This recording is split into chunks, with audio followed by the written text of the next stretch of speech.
Ladies and gentlemen, theys and gays, you know Bob from his news and politics podcast, The Bob Cesca Show. You may know that he has an illustrious history in broadcasting and animation. You may even know his love for indie music. We intend to get into all of that. But just for starters, Bob, thank you for coming on. This is a real treat for us. Your show is a can't miss for me. One of the best compliments I can give any host is that I'll tell them, like, I can't listen to your show. That's out the window with you. Like, I'm always afraid that if I listen to a show, it'll like influence me too much. I can't miss your show, especially your Tuesday show. It's like, that's the last thing I listen to before we record our Tuesday night show. It makes me feel most up to the minute, informed. A lot of like the fun that you have with, you know, the dynamic with your co-hosts. And we'll get into it in a little bit. Actually, no, I want to give you a chance to talk for a second. But we know me and Alan grew up on similar radio that is part of your background. Mm-hmm. So it feels kind of like a continuation of what brought us into all of this. So just get a compliment in right off the top. Love your show, man. And I hope our listeners end up listening to you even more so. But thank you, Bob Cesca. Welcome to None Taken. Thank you so much. And my God, that was so wonderful to hear. And it's crazy because whenever I listen to your show, and this could be one of those things like we're a bunch of old-timey comedians in the Jerry Lewis telethon with our bow ties undone. I love it. You remember back in those days? But, you know, whenever I listen to your show or I catch clips on Instagram, specifically, I'm like, oh, my God. Yeah, if I'm on their show, I really have to bone up because these guys are really smart and funny and just way smarter than I am. And well, I don't know about that. Yeah, so the respect is mutual for sure. No, thank you. Yeah. Awesome. So to start things off, I wanted to say, you know, Alan and I, we kind of hinted at it. Alan and I, we grew up listening to syndicated WJFK, Don and Mike. Wow. So, you know, would you be able to talk about like your entrance to broadcasting and all of that, et cetera? Oh, yeah, definitely. Awesome. I'd love to hear as much about that as you feel you can share. Yeah. Well, that was, I mean, my background with Don and Mike was just complete serendipity. I had grown up listening to them. I mean, Don and Mike were the morning zoo show on WAVA. Right. When I was first really becoming interested in making radio a career, when I was, 11, 12 years old. I remember I used to listen to Don Geronimo when he was on in the afternoon on WAVA. Yeah, before he was on the Morning Zoo with Mike O'Mara. Right. And I remember being like a prepubescent 11-year-old calling Don Geronimo, trying to participate in these bits and not quite succeeding, and getting hung up on by Don Geronimo. And then that's an honor, though, right? Oh yeah, it's great. Yeah, I still remember like one time he used to do this bit where he would have people call in and play loud appliance noises on the air, like a loud vacuum cleaner or a loud garbage disposal or something like that. And I thought my Commodore 64 disk drive was super loud when it was loading. I used to have this idea that it was loud. And so I called Don Geronimo and I tried to play the disk drive sound on the air for Don Geronimo. Yeah. He couldn't hear it, of course, and it wasn't making any loud noises. And then I'll never forget, he ended the call after horribly botching that bit. He said, drive safely on your bicycle. Such a Don insult. Yeah, hey, wait, I'm so sorry. Can you two please continue this? I've committed a horrible catastrophe in the house, and this is just horrible. I locked my wife out of the house. She was out on the porch with the dog and the cats, and she's calling. I'm like, babe, this is a huge interview. She's like, you locked me out. You come fix this. I didn't want to get up in the middle of that. No, you're good. I'll be right back. Just let her in the house. You mute your microphone, though. Yeah. Don't make her sleep in the yard or anything like that.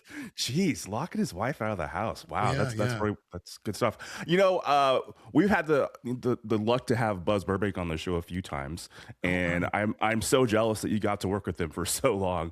Buzz is just a national treasure, man. I freaking love that guy. He's a hero of ours. My favorite thing we always talk about is that one episode and Don and Mike where they were going to skip the news for some reason. And he was really upset about it. And he was like, I wrote it. I got to read it. Yeah. I love that Buzz moment, man. Oh, yeah. You right. have some good Buzz moments? I mean, he took a lot of time writing those. Oh, I news know. Yeah, stories. absolutely. And Yeah. I mean, I spent so much time, and it's just fast forwarding through the fact that I was listening to Don and Mike on the Morning Zoo and was Right. heavily influenced by Don Geronimo. I don't know if you could tell by listening to my podcast, but Mhm. most of what I do is an imitation of Don Geronimo from like the late 90s. But Right.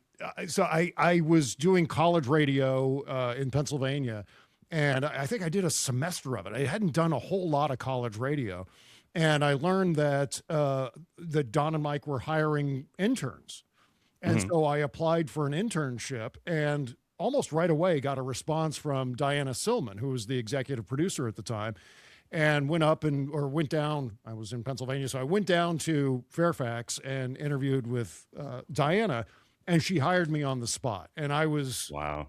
absolutely giddy, blown away. I couldn't believe what was going on. And so the next January, there I was interning for the Don and Mike show on WJFK. And it was 1993, just happened to be the same year that they started to go syndicated. They were on, I think starting in Buffalo and then eventually Sacramento and some other towns. Yep. Yep. And I started to develop a friendship with Buzz, just in our mutual interest in the news and politics and things like that. And so I spent that entire spring semester with Don and Mike interning for them, but also helping out Buzz. And then when summer rolled around, I got permission from my advisor at my college that I could continue on with an internship with Buzz in the newsroom. So I actually got 2 internships out of one, basically. And then Buzz and I became very good friends. And there are lots of stories there in and amongst that better part of a year. But yeah, I mean, one of the things I did for Buzz is I would get there pretty early, about 8 o'clock in the morning, and I would start tearing off AP wire service stories back when there was like a printer that would pull news stories down from a satellite. And then I get actualities, little clips together on cart for him to use during his newscast. And then he would come in and write up all these news stories and, spend a good several hours writing these news stories, which would continue on into the actual broadcast of While they were Don and doing the Mike show. Up Yeah. to We the would work minute, on them during yeah. commercial breaks and things like that. I'm sure he's told you these stories.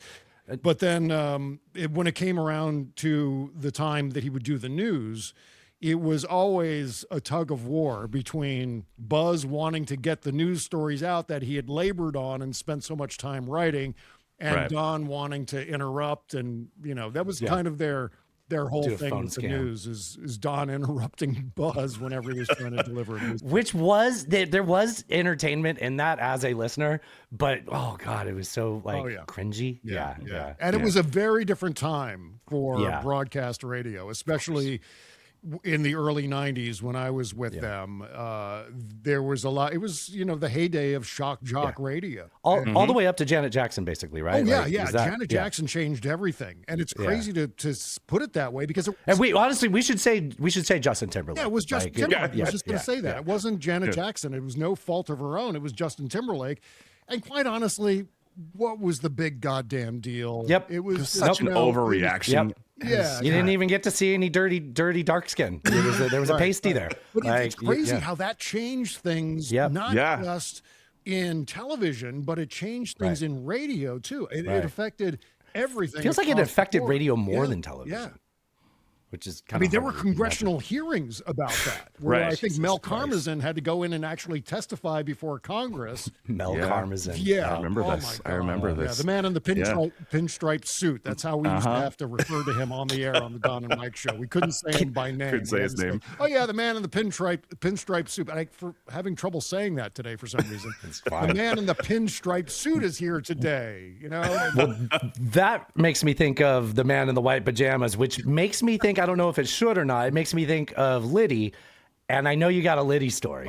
Yes, I've got. And just to the 2 people that don't know who G. Gordon Liddy is, psychopath involved in Watergate. Yeah, he was the architect of not Yeah. just the Watergate break-in, but the several Watergate attempted break-ins that occurred prior to Right. the actual Watergate break-in. And so he went on to go to prison because of his involvement in Watergate. And then when he got out, he became sort of a media figure where he would tour the country and do speaking engagements and things like that, debates with I forget the name of the guy. He used to debate a liberal on stage for show. And then he eventually landed in Alan radio. Combs. What's that? Alan Combs. Oh, no, it wasn't Alan Combs. But I know, but it used was to like, know Alan yeah. Combs. Oh, when he did was you? on Oh, really? Hannity, yeah. For some reason, we ended up exchanging emails. But anyway, so Liddy ended up in radio and doing a syndicated radio show out of WJFK, which is the same radio station where Don and Mike originated. And so, like, for example, I would sit there, as I said before, prepping some news items for Buzz in the morning while Liddy was doing his midday radio show. And so Liddy, I could see Liddy like, maybe 5 or 6 feet away from where I was sitting, and he could see me out of his peripheral vision. And so he got to interacting with me at a certain point, where he would say something ridiculous, and I was laughing at him for the ridiculous thing that he was saying, but he thought I was laughing with him. Yeah, right. So, of course. Yeah. So main character syndrome. Yeah, and that stroked his ego. So he would say things like, "Oh, look at he's laughing at my jokes over there in the newsroom." And then he got to nickname. He made a nickname for me because I'm a tall person. He started calling me High Pockets. And so that was G. Gordon Liddy's nickname for me was High Pockets. That's a very Liddy nickname. Very much so, old timey. Yeah. He would have been great on Twitter. And of course, tallness translates really well to an audio only. Right? Yeah. So, and one day, I should back up a second. Buzz is maybe the greatest fan of David Letterman of anyone on this planet, living or dead.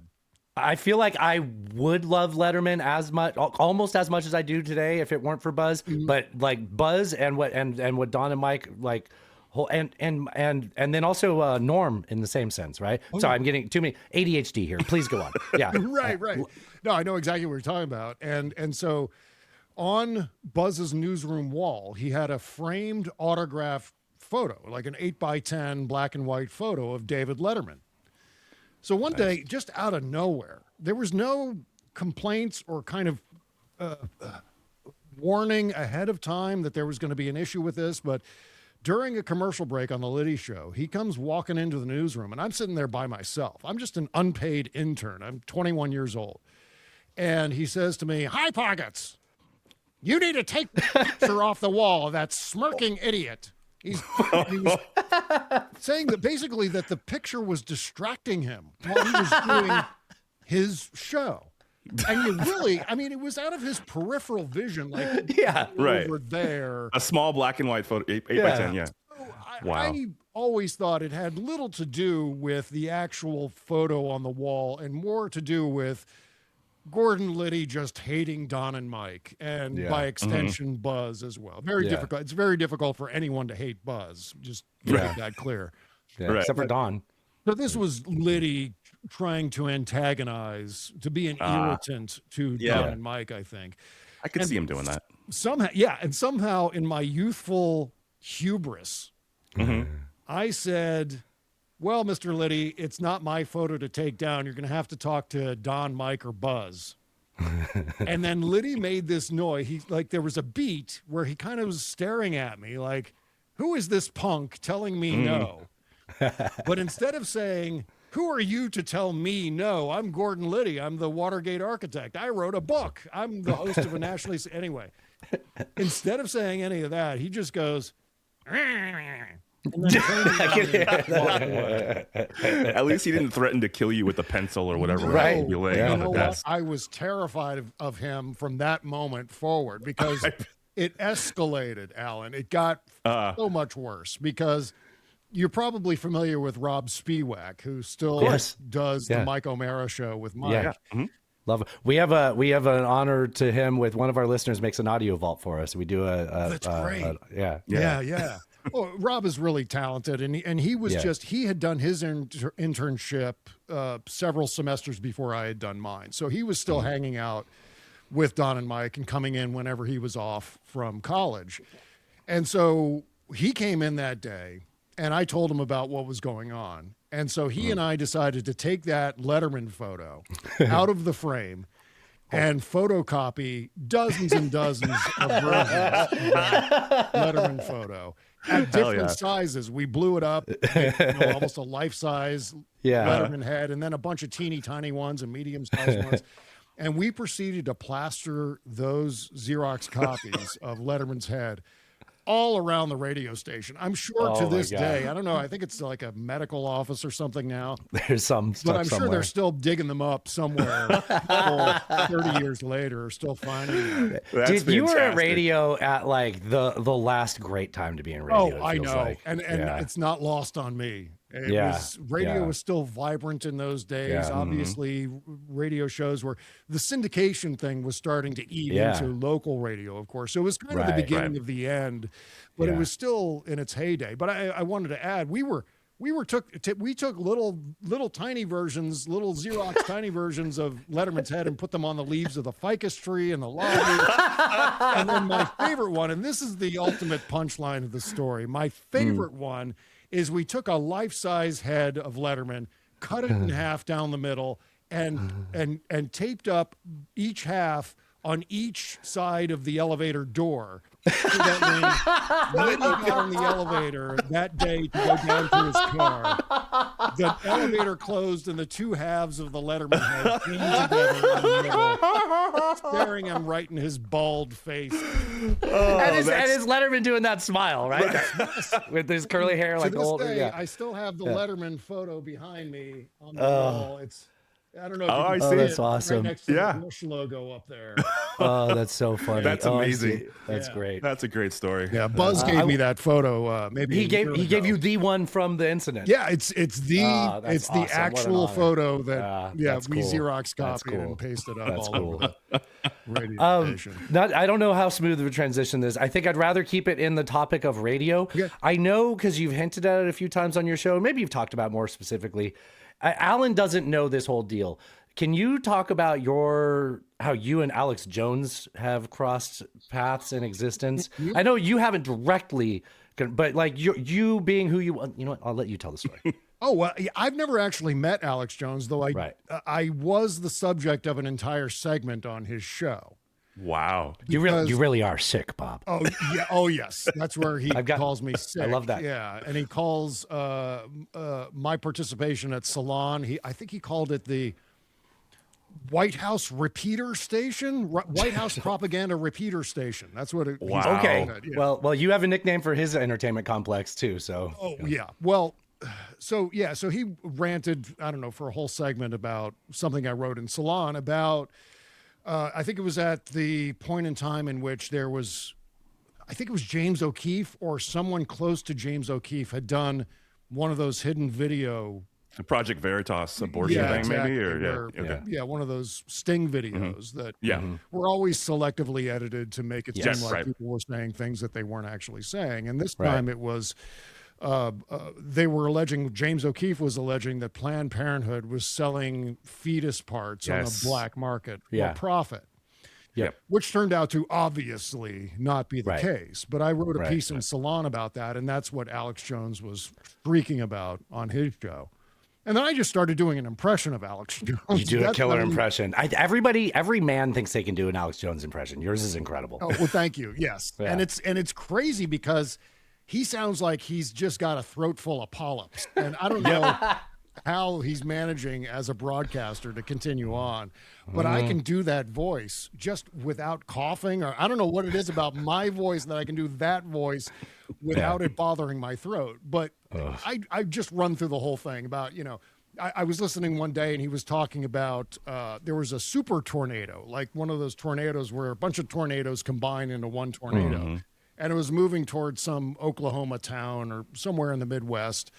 And he was taking calls about that. And he was insisting that it was because Barack Obama was using weather weapons to drive the tornadoes in order to create some sort of false flag that would then allow Barack Obama to declare martial law or something.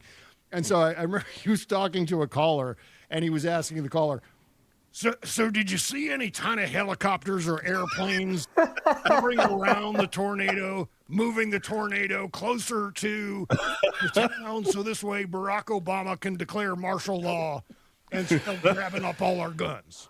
And it's so I could sit here and read a menu. I mean, if you That's fantastic. That is fantastic. so yeah, that started this whole thing where I just do this Alex Jones voice. What a weird thing to be not terrible at. Well, It's a fun skill to have. I mean, the irony of that whole thing with, he was always talking about Barack Obama was going to implement martial law, right? And take away your guns. And then you get, masked ICE officers disarming a man and shooting him in broad daylight. And he's fine with that. It's just, you're not allowed to have guns in a protest, even if you have a concealed carry permit. Right. Yeah. Right. incredible that, the way Yeah, that man's turned. on the podcast, we used to do this thing where Alex Jones does this all the time on his show. So we're just imitating what he does, where he gets off on these crazy rants where, shocking that Alex Jones engages in crazy rants. But one of the things he does in the crazy rants is he'll just start, you know that scene in Best in Show where Christopher Guest starts naming nuts? Yeah. Pistachio nut, all white pistachio, all natural white pistachio nut, hazelnut, macadamia nut. Alex Jones does that with conspiracy theories, where he just starts going off Raytheon, Bechtel, IBM, the Bilderbergs. He just does the whole list. We didn't start the fire. Yeah, exactly. So that's always fun to do in that voice. You just start naming nuts in the Alex macadamia nut With the voice. Yeah, exactly. Okay, I mentioned music. I want to talk about you and indie music. I feel like your show is synonymous with indie music, and I know you have. Did you directed a Yes music video? Oh yeah. I've got many lives, many masters. Yes. I've done so many things, broadcasting being the through line and all of it. I've always done that in some form, but there was a period of time where where I ran an animation studio. I was making animated cartoons and running an animation studio. So there was that. And so, in fact, I've forgotten what your initial Indie music. Video.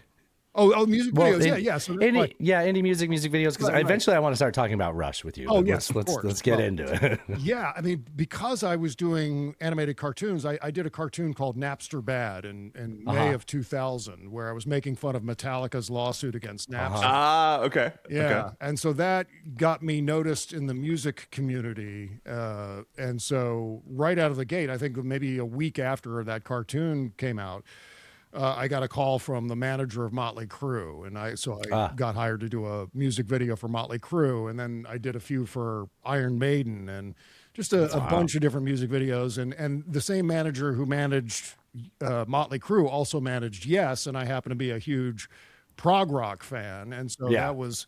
I ended up getting to do a bunch of work with Yes, including some album covers and a music video and things like that. Yeah, that's what I've heard you say is the album covers. I've always done that too. I mean, as part of, getting into animation, I'd had some background in graphic design and illustration. So, but yeah. I'm at the age where I feel like I'm supposed to be a bigger Rush fan than I am. I like prog rock. I like, I know they're not prog rock, but I like the other bands that guys in their 40s start getting into, Steely Dan, I name a few. Like, I just, for some reason, Alan told me I just need to get a Rush record at the Moving Pictures. Moving Pictures was my recommendation. Play it start to finish. Yeah. And I mean, is that your recommendation? Can you sell me on it? Is it a weird thing to ask someone to sell me on it? Like, No. I think I feel like I'm not living up to my middle-aged white maleness to not like Rush more. it's you and every woman on the planet. I know, that's what I'm saying. I don't get it. I don't understand Rush. But I can appreciate Neil Peart. Like, I have no problem appreciating that. Like, Oh yeah.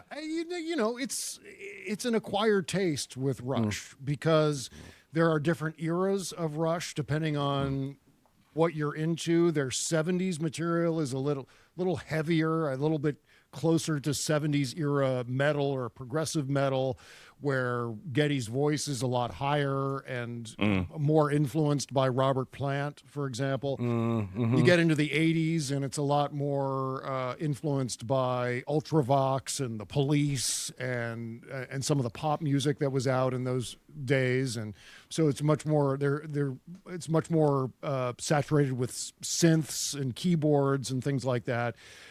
Still very progressive, but it's a band that has evolved decade by decade. And then the 90s are a little bit heavier. So where does Moving Pictures fall in that? Moving Pictures is, I think, in that transition period between the 70s and 80s. 70s, 80s. Yeah, I think so. I think Permanent Waves, which was their album before Moving Pictures, was a big step into shorter songs, more personal songs. Geddy was singing more in his normal register rather than a falsetto.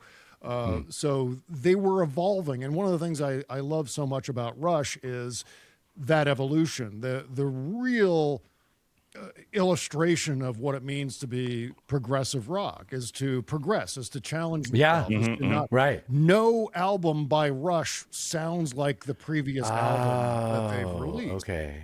Because through the album 2112, which was their big album in the middle 1970s, it was so successful that they basically got carte blanche from the record label that they could do their own thing from that point forward. So every album is entirely based on their taste and their integrity. That's cool. And their musical prowess and their interests.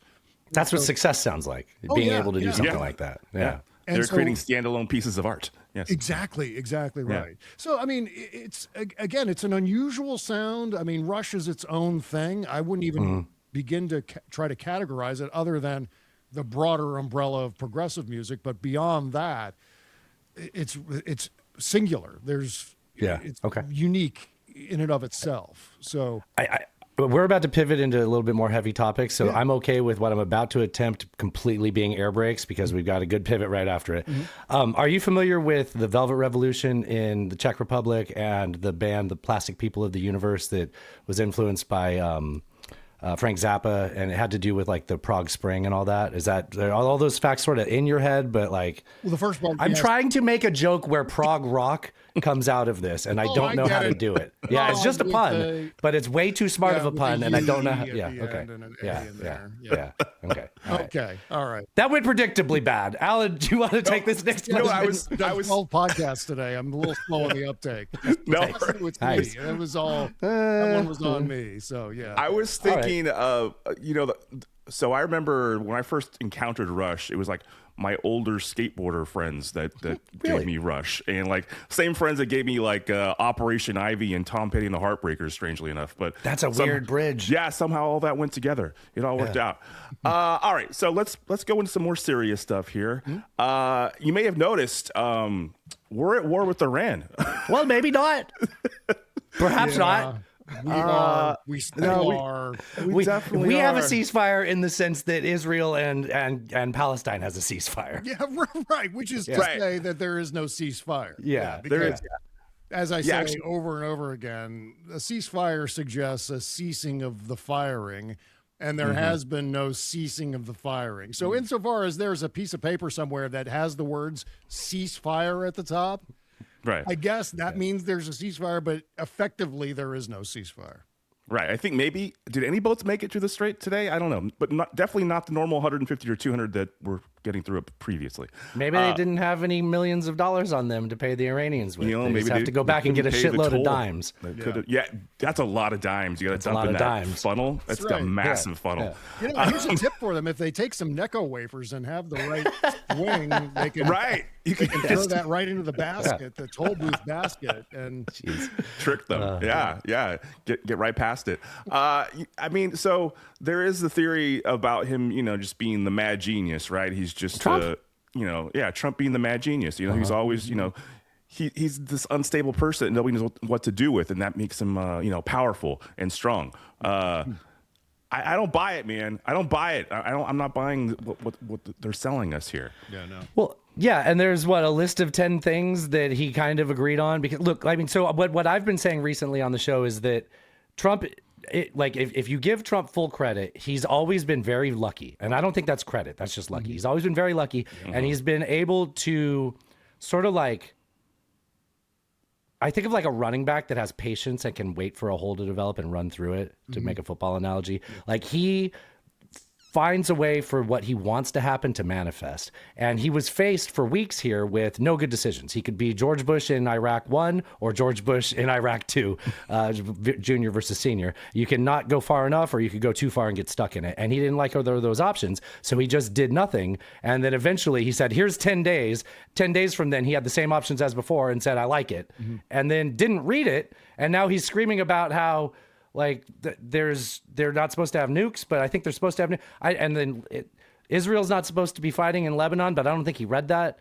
Like, it's just, what a fucking mess. Yeah, no, they're making it up as they go along, and certainly he is, because he's completely out of his depth. He has no business being president. No business. Yeah, no business whatsoever, and so he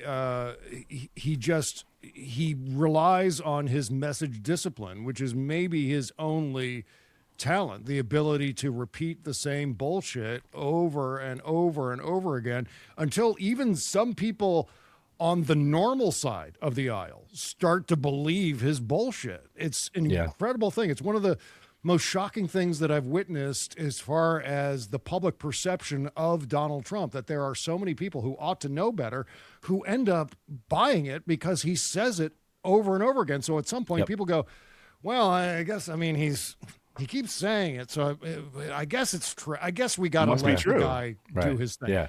So they just absorb it and repeat it, and then it begins to metastasize, and all of it. It's just, and that lands us back to a place where Donald Trump gets a second term, because then people, again, the whole revisionism about his first term is why he ended up getting elected. I think it was a major, it wasn't the only factor, but it was a major factor for why Donald Trump got a second term, because he was so successful in that period of time where Biden was president in revising the history of his first term and reframing himself as being some sort of economic wizard as president the first time around, when in fact he was, for the first part of his first term, he was floating on Obama's success.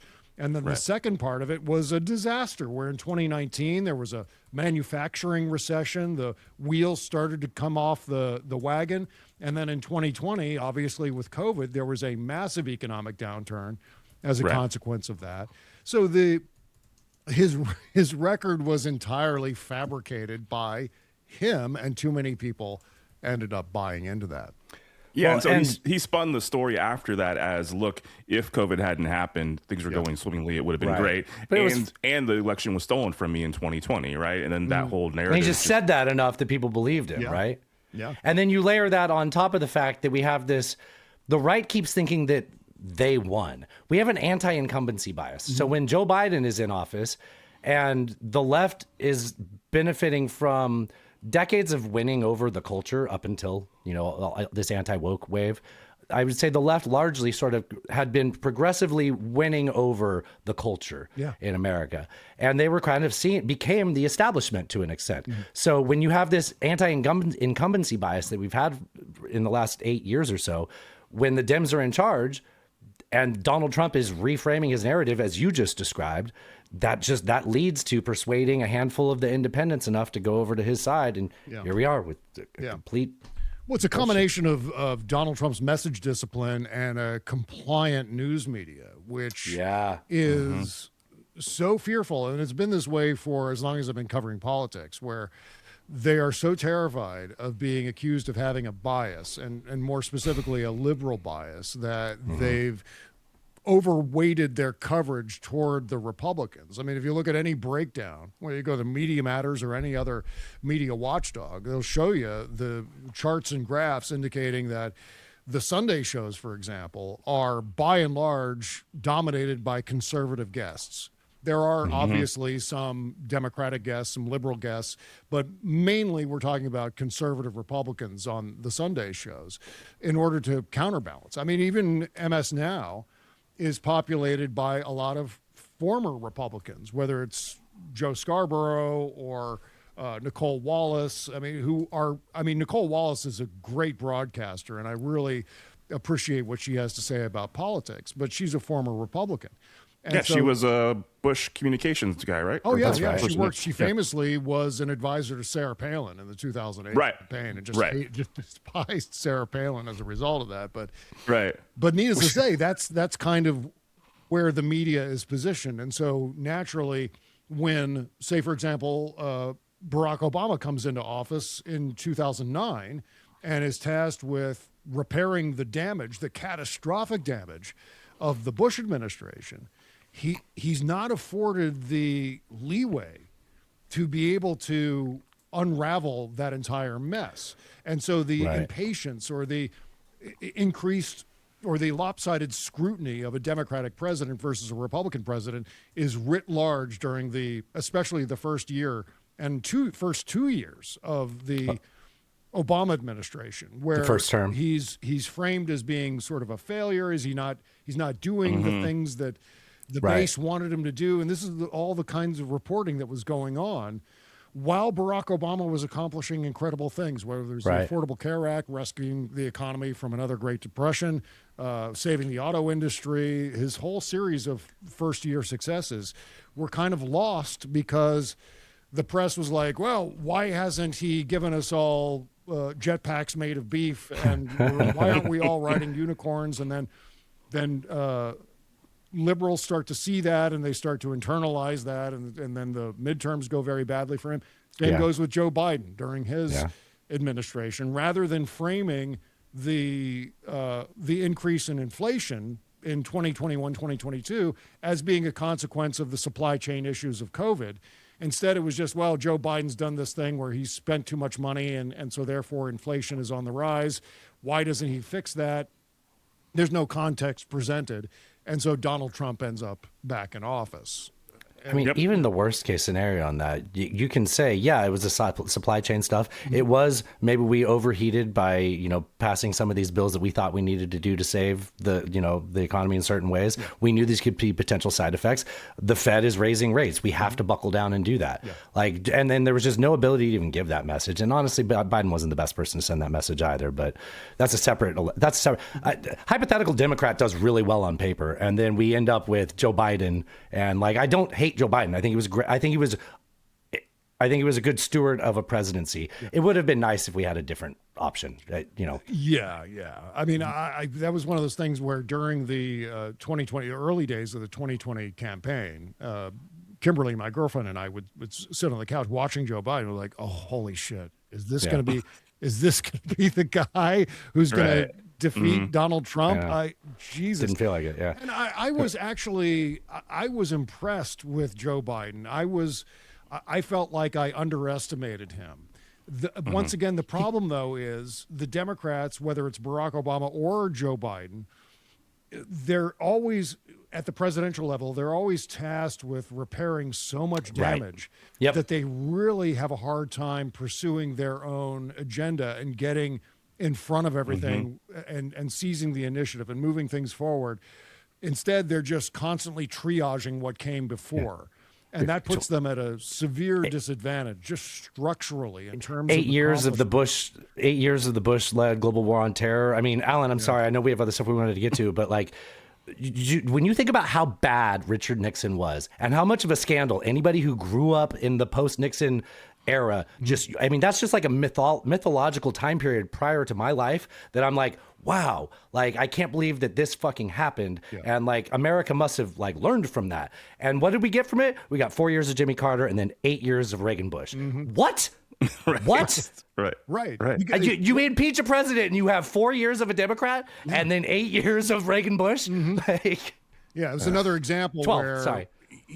The grown-ups in the room, or in that case, the grown-up in the room was not given the latitude to be able to do the things he needed to do. It was immediately why hasn't the adult fixed this yet? Why hasn't Barack Obama fixed this yet? Well, it takes a long time. And hopefully if we have a Democrat coming in 2029, that Democrat will be given the latitude and the freedom to be able to do the things that are going to need to be done to fix this mess. And I hope American voters give that Democratic president that kind of leeway, that kind of latitude to be able to do it. I think we'll have to have a real back dynamic here again in another, whatever, 6 years from now. I think we're going to need a real dynamic. Yeah. We can't have someone that we have to convince people that they don't have to bite the I agree bullet with and vote that. for. Man, Alan, I must let you talk. I was just thinking if Reagan hadn't, fucked with Carter over the Iranian hostage crisis, we might be in a very different world today. All right, getting back to today. So, there have been calls by people like Alex Jones, we talked about before, and MTG, I believe, as well, for the invoking the 25th Amendment, talk about impeachment. It seems to me, given this cabinet and this Congress, that both of those things are just completely off the table. Yeah. Do you agree with that? What do you think? Yeah, I think so. You know what? I think, and this I would include Tucker Carlson in the list of characters you just mentioned. Tucker, yeah, because I think Tucker is running for president. I think what Tucker is doing is he's positioning himself as being the anti-Trump fascist. He's the guy. He's going to be the Pied Piper for people who, and he's making a very bold calculation that by 2028, people are going to be completely sick of Donald Trump and looking for an alternative who's still just as fascistic and authoritarian, but who also opposed the Iran war, which a lot of MAGA people, whether they tell pollsters or not, are opposed to. Tucker Carlson has been on top of the Epstein files and that story. So he's got this ability. He's positioning himself as being the anti-Trump successor to Donald Trump. And, he may, Marjorie Taylor Greene may join him. There we go. Front. That's what I was going to ask you if you didn't say it. Yeah, I think so. Maybe as a it won't be Nick Fuentes? No. No, I don't think. Maybe Candace Owens. I wouldn't be surprised. He'll be chief of staff. Tucker He'll be chief of staff. With Candace Owens. With Although Candace? God. I have to look at my score sheet to figure out whether or not they're feuding. I think they are fighting. I can't remember. I don't think they're besties. Yeah, I think you're right about MTG though. That could be a ticket 100%, for sure. 100%. And I mean, and just cool. You were against the Iran war, and you're also against Iraq now. You weren't then, right? When you were at the Weekly Standard. He was a neocon. neocon. Come on. Yeah. Well, okay. Right. Well, you know what? Don't ask me about my time period. I don't want to talk about that. I've been through quite a bit. Would you believe, Bob? Would you believe I am a reformed libertarian? I know quite a few of you. I insist on saying that I'm an independent. I caucus with Democrats. If I were to, say it that way, I am reliable. I voted for Kamala Harris. I registered as a Democrat in Tennessee just to show them, hey, red state, you motherfuckers. Like I will do this. I will throw this starfish back into the ocean as the parable goes. But it might shock you to learn that I was a Republican until I got into college, and that all changed. In fact, I founded the Young Republicans Club in my high school. That's how amazing. Much of a Republican I was. You know what? Yeah. I know many people who were very conservative and they went to college and they're like, oh wait, that's why we got to defund the institutions. That's right. It's not even a joke, actually. Once you get some book learning in you, it's right. Liberal academia brainwashed me. Yeah, right. I was groomed by my professors to become more liberal. But in fact, my most influential professor in college was also a libertarian. I just, in my naivete, I mistakenly thought that meant he was liberal. Well, I'm a South Park libertarian is what I tell people. Right. I don't have to explain that. You get what that means. Oh yeah, totally. Absolutely. Yeah. Right. So you're right. The South Park thing is they're kind of setting themselves outside the political debate and looking in. It's sort of like George Carlin always. Yes. Oh God, George Carlin would not be popular amongst a lot of bleachers watching this. Yeah. And he's observing. And he'll say something that a lot of the progressives would probably be mad about, but then they'd also be like, Yeah. God, I miss George Carlin. I got excited when you said George Carlin because I have this button. Tucker. I'm Tucker. There you go. We love George Carlin. All right, let's talk a little about some Democratic politics. So the Georgia election yesterday to take Marjorie Taylor Greene's former seat. The Democrat lost. There was some hope there. They made the Republicans spend a lot of money in that election. Yeah. He lost by 15 points, I believe, was the last thing I saw. And I think Trump won by 38. So clearly, pretty That's Big that's a difference. consistent spread. That's the same spread they keep having. It just was they had such a buffer they could lose it. Yeah. Right. So what are you thinking for the midterms, and what could that mean if we do see a blue wave? Well, I think these special elections are a more accurate bellwether for the midterms than some of the polling that's come out, some of the generic ballot polling, which I know Harry Enton the other day was making a big deal over the fact that the Democrats aren't doing as well in generic ballot polling now as they did in 2018 at this point in time, and especially 2006, which was a huge election for the Democrats. And so I think what's causing those numbers to seem as though they're somewhat weak for the Democrats at this point in time, even though they still have an advantage in the generic polling. It's not, as I said, it's not like 2018 or 2006. I think what's holding them back is a lot of Democratic voters.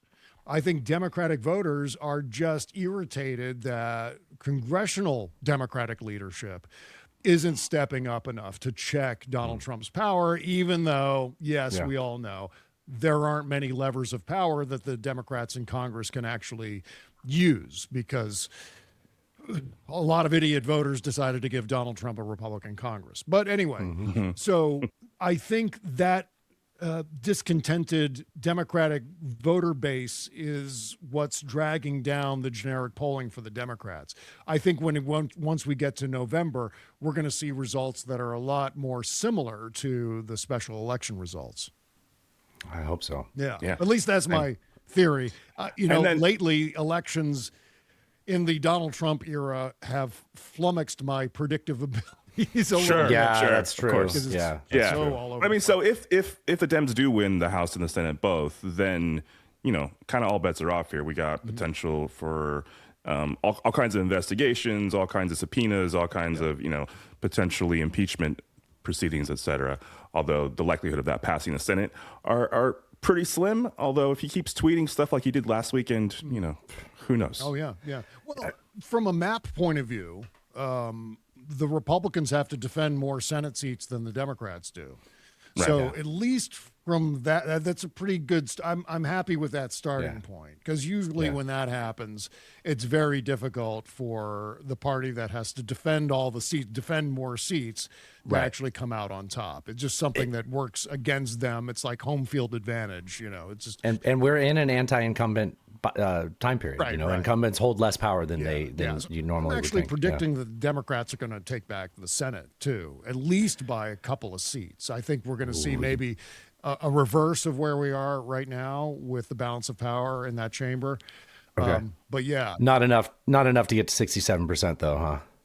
Probably boy, not. wouldn't that be great though? Yeah, sure would. You see where I'm going with this, don't you? Yeah. I think one of the things that we're going to see a lot of investigations about, and I'm heartened by this because I've seen people like Chris Murphy and some other Democratic members of Congress starting to take notice of this, is Donald Trump's very obvious manipulation of the stock market. And then, dude, you've been talking about his Trump and dump schemes for a long time. You've been one of the people that was getting called TDS for this for a long time. Please, I will praise you so you don't have to be the one saying about yourself. Go on. Right. Well, starting in 2018, I could see the volatility that began when he started his trade war against China at the beginning of that year. And then it carried on and on and on. And there were more and more reports about that and correlations between, for example, Donald Trump's pronouncements and trades of E-mini futures on the Chicago Mercantile Exchange and things like that. And now I was really relieved on or around the 26th of March or so, where Donald Trump did yet another one of these things where he's swearing we're going to do this against Iran, and then he decides not to, and we're going to have this deal, and we're going to decides not to, where other people, the members of the press and Democratic members of Congress, are like, okay, well, there's something really hinky going on here with Donald and the stock markets, and someone's placing huge bets on the markets right before he makes an announcement. And so I'm hoping that's going to proceed into some very serious investigations and some subpoenas, at least to find out who's buying and who's shorting the market, who's going all in on the S&P or whatever, right before Donald Trump is about to say something. the problem is that all just takes time, and it takes political will and political power to do so. So hopefully that there's a political situation that allows us that. There's so much grift to sort through, though. I mean, it's all that you mentioned, and that doesn't even take into account the crypto stuff and the the Trump coins or the kids, the Trump's kids with their drone money, and right. That's one of the most obvious examples. Dude, yes. I mean, it literally, if you chart out what they've made, what the Trump boys have made versus Hunter Biden, you don't even see Hunter Biden on the there's no bar on the graph. Yeah. You don't. It's not visible to the eye. Right. Yeah. And Hunter Biden, that whole attack where Donald Trump was trying to get Zelensky to investigate Burisma because Hunter Biden was on the board, and just wholesale making crap up about what was going on, because he wanted to make sure that we were talking about that, and we weren't talking about how he was enriching himself and his boys and the people around him off the presidency the first time around. And quite honestly, he had some adults in the room at that point in time. Now it's just unfettered. Yeah. Gimme. It's like a cynical cash grab times a gazillion. It's like those DJ booths where the dollars would fly around and oh man, those are fun. As many dollars. That's what he's. I always wanted to be in one of those. Yeah. It looks so easy, and everybody does it wrong. I can catch the money. Put me in there. I like your shirt. I want to talk about your shirt. I mentioned it before we were recording. Your shirt says, to people who are not watching, it says both sides don't. I deal with this a lot. So because I frame myself as such an independent, a lot of the people that send me things, by the way, keep sending me things in, content for the show. Thank you. I appreciate you. I love you. You're very special. But like the both sides don't shit pisses me the fuck off. Oh, yeah. Excuse me. Both sides are the same. Shit pisses me off so much. Oh yeah. Like and what do you say to people that say both sides are the same? Like what is your response to that? Like how does that make you feel? Well, I mean, you just go down the list of issues, whether it's guns or civil rights or abortion or economic policy. I mean, one of the things that I notice and talk about quite a bit is the fact that every single Republican president has ended their term in the last 100 years with a higher deficit than when they started. Every single Republican president in the last 100 years has also presided over a recession of varying depths. And so that alone, just from an economic point of view, the whole idea of Republicans being fiscal conservatives or fiscally responsible is absolute bullshit. And that it's actually the Democrats who are more fiscally responsible. And so that gets all mixed around where, I mean, it's not specifically a both sides thing, but in terms of distinguishing the two parties at the presidential level, especially, just look at the economic record of every Democratic president versus every Republican president. And I mean, I guess you can go more conservatively the last 50 years, roll back to maybe starting with Nixon and proceed forward from there. Follow the economic records of those presidencies. Right. I mean, Jimmy Carter, I think, had some structural things working against him at the time. He inherited a recession. He did the right things. Yeah, even if I consider myself a libertarian, those are the things I would want to see a central banker doing. Like those were like that is you need to bite the bullet and do that. If you're going to have a central bank, you need to make those decisions. Like that's, and he ended his term with a lower deficit than when he began. Yeah. So this is who else did that? Bill fucking Clinton. Yeah, Bill Clinton, Barack Obama ended with Barack Obama started with a deficit of it was $1.4 trillion. Well, sure, because of it was and he ended up cutting that deficit in half in his first 4 years. It was an incredible thing. It didn't come out on the positive side of the ledger, but it was better than how bad it was. That one gets ignored. I actually didn't realize that one before. Oh yeah. And so that's, you start there, and then every single issue, there are very differing sets of policy planks when it comes to all of that stuff. So the whole idea that Republicans and Democrats are just basically the same is, I have so many issues with that. I think a lot of people point to fundraising, people point to donations to the parties, and when it comes to that, I feel as though I think the Democrats are willing to put that weapon down, but I'm hesitant to promote that kind of idea because I don't want the Democrats to put themselves at a disadvantage financially going into elections, because it needs to be one of those things where both sides relinquish their reliance on private money in elections. It's the same thing with gerrymandering, right? Like gerrymandering is not good for our politics broadly, but if one side's going to do it and the other side doesn't, then that's just you got to deal with it. But like if lost my thought. If both sides are doing it, that is literally. That is the way people try to manipulate with a democracy, is to make you think that, so that you don't get involved in the process. Like, exactly right. And so, it's that's a great point, because that's the side effect of that idea. It makes people not want to turn out to vote.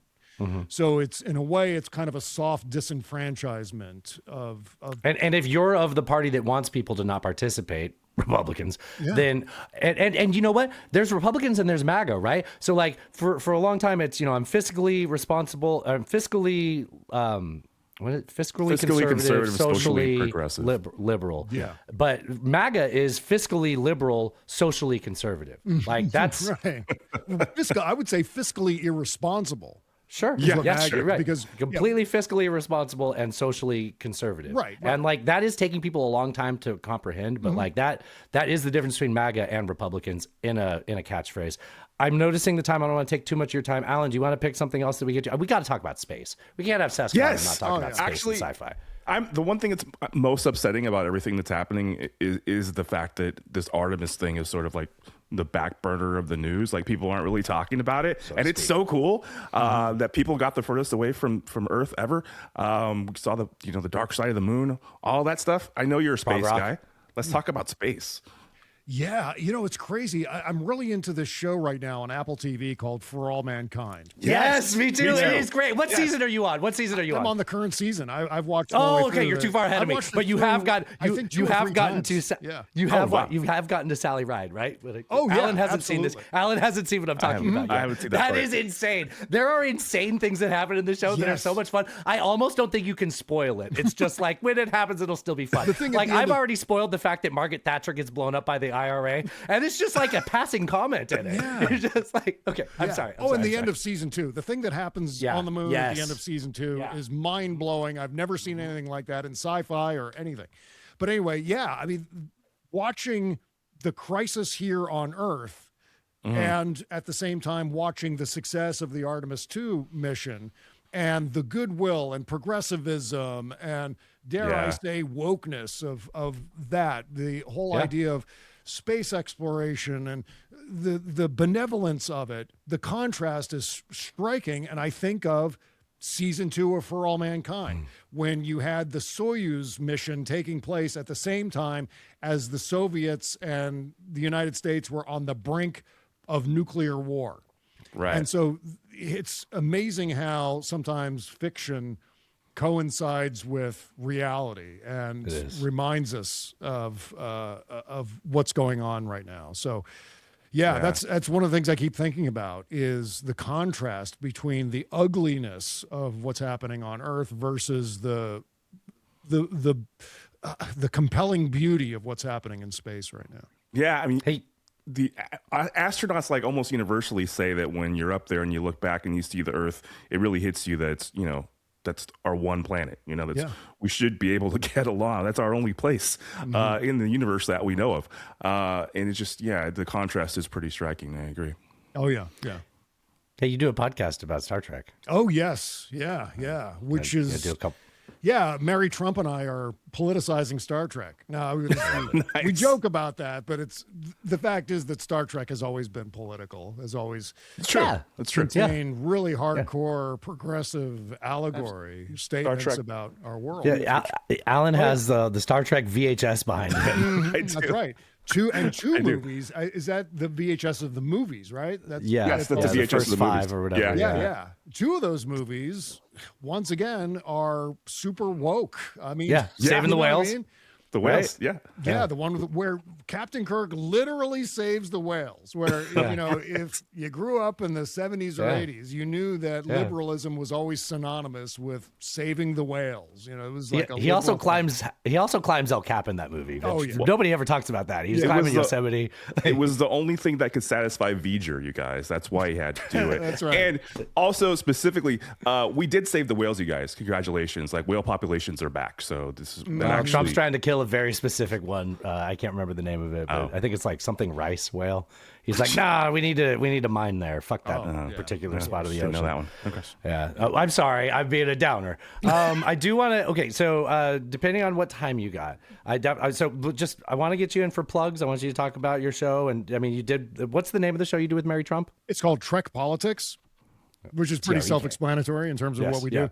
But right now we're really camped out on the original series. We're spending a lot of time with the original series just because it's the 60th anniversary of Star Trek coming up in the fall. And so, or the premiere of the original series more specifically. And so we're really studying the kind of the early political allegory, the early attempts of Gene Roddenberry to make these statements, and sometimes nailing it and sometimes not quite getting it right. But we go through kind of a brief summary of the episode. Then we have kind of a discussion between the two of us about some of the things we observed about not only the episode itself, but also the allegory in the episode. And then we move on to a segment called Bobservations, where I do all of my silly, nerdy nitpicks of the episode that we're talking about. I like it. How many seasons are there of the original series? Oh man, a lot. Three seasons. I thought there were a lot of episodes. I mean, the first season was 30 episodes. No. Yeah. Wow. Yeah. That's crazy. Because they did a couple of pilots that are now part of the overall canon that are presented on Paramount Plus. Wasn't Lucille Ball involved in financing the early Star Trek? Oh, yeah. project? She developed it. She was who gave Gene Roddenberry. Yeah, it was originally a Desilu production. Yeah. Desilu got sold to CBS. What? Yeah. I have to move the microphone. I'm screaming. It's incredible. Yeah. Lucy is responsible for the Star Trek legacy. Yeah. Yeah. Wow. Yeah. Fun fact. Write that down as a note for the show. Lucille Ball. I wrote one note for the show. Lucille Ball. Wow. Yeah. Wow. It's incredible. Yeah. And so, so they did 3 seasons, but they did far more episodes than what we see in a typical series now that might do 6 or 7 seasons.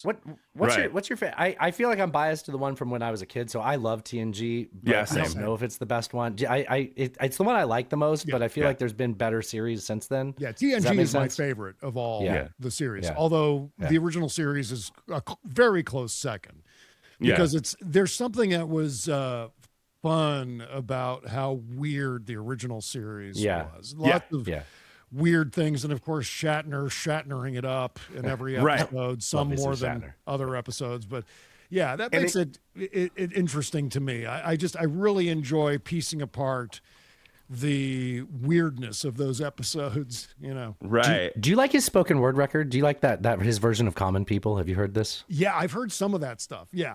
Like when he does Rocket Man and things like that. Yeah. He does a good one of Common People. He's so iconoclastic and bizarre. I always put Shatner in the same categories, people like Larry King and Elvis, and to a certain extent, Donald Trump. These people who are unlike anyone else around them, just kind of weird and on their own wavelength, and Shatner certainly qualifies with all of that. Yeah. We got to wrap this up. I want to ask you if you have time for this. Can we do one headline with you after we wrap up that we can put into our headline show? Oh yeah. You're good on time. Cool. Okay, Awesome. Then I want to ask you one thing. Dumbest thing you've ever done. Before that, I am going to forget this because I get real excited. Can you just give us a plug for the show? So we like to start the show with a bumper. I don't know if that's the right word. So this is one we have from Ken Bone. This is Ken Bone, and I never listen to None Taken. I don't like his read on that, but just do it however you want to do it. I could play our one of Buzz, but I think you get the idea. Can you give me a this is Bob Cesca, and I never listen to None Taken. However you feel like doing it. Okay, gotcha. Hi, this is Bob Cesca, and I never listen. Let me try that again. Okay. I'm a professional broadcaster. Hi, everybody. This is Bob Cesca, and I never listen to None Taken because they're way smarter than I am. Oh, I like it. I like it. I like it. That's good. Good. My ego won't handle this. Thank you. Thank you. Okay. Oh, well, speaking of smarter, I love to ask people this question. It doesn't have to be the dumbest thing you've ever done, but the first one you can think of. Mm-hmm. The dumbest thing I've ever done is I was working at a radio station in Reading, Pennsylvania, and I had to do the overnight shift Christmas Eve into Christmas morning. Oh, wow. And I decided in the middle of the night on that radio shift to do a one-man performance of It's a Wonderful Life, where I performed all the voices. And I did That's the fantastic. entire script No, it's not. from beginning to end. And I thought, you know what? No one's listening anyway, so why not? Why don't I just do this ridiculous thing? And so I was chugging away, doing all the voices and doing the Jimmy Stewart voice and all of it. Were you really maintaining different voices? Did you keep the same voice when you went from character to character? Okay. All right, I even cool. did That's like a narrator voice doing like the stage direction. Okay, that's pretty and things cool. like that. That's pretty cool. Yeah. And you know why? Because Don and Mike did it, but they all performed it. It was a whole group of people doing it. Right. One man show here. Oh yeah, I can do the voices. I'm just going to do it by myself.